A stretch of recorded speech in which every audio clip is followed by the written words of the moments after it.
Europe में Ukraine युद्ध 2.0 की आहट ने पूरी दुनिया के होश उड़ा दिए। ये चेतावनी दी है ग्रीस ने और जंग के हालात पैदा करने का ठीकरा तुर्की पर फोड़ा है। ग्रीस ने साफ साफ कहा कि अगर तुर्की की आग उगलती बयानबाजी को नहीं रोका गया तो यूरोप यूक्रेन जैसा युद्ध फिर देखेगा।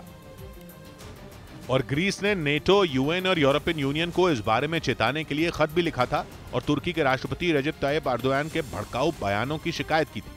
असल में तुर्की के राष्ट्रपति बीते कुछ वक्त से अपने पड़ोसी ग्रीस पर हमलावर हैं और पिछले हफ्ते ही उन्होंने ग्रीस को सीधी धमकी देते हुए कहा था कि तुर्की अचानक एक रात आ सकता है। मैं जिस बारे में बात कर रहा हूं वो कोई सपना नहीं है।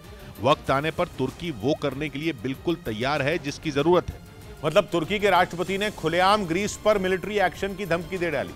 इसी बात पर ग्रीस आग बबूला हो गया और उसने अंतर्राष्ट्रीय संगठनों को चेतावनी देनी शुरू कर दी कि अगर तुर्की को वक्त रहते रोका नहीं गया और उसे हल्के में लिया गया तो यूरोप का पूर्वी भूमध्य सागर का इलाका भी यूक्रेन जैसी जंग में सुलग उठेगा। ग्रीस और तुर्की जैसे पड़ोसियों के बीच बढ़ती टेंशन ने नेटो के पसीने छुड़ा दिए, क्योंकि ग्रीस और तुर्की दोनों नेटो के सदस्य हैं, लेकिन दोनों के बीच विवादों की ऐसी लंबी चौड़ी लिस्ट है जो सुलझाई नहीं सुलझ रही।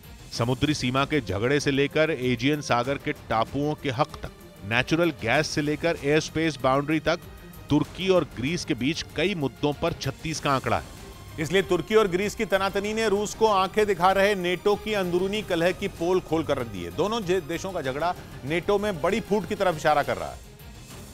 और अगर तुर्की और ग्रीस के बीच युद्ध हुआ तो पहले से ही यूक्रेन की जंग के साइड इफेक्ट से जूझ रहे यूरोप की लुटिया तो डूबेगी ही, नेटो की भद भी बुरी तरह पिट जाएगी। मगर ग्रीस और तुर्की हैं कि किसी की सुनने को तैयार नहीं। दोनों एक दूसरे पर आरोप लगाने में लगे हैं।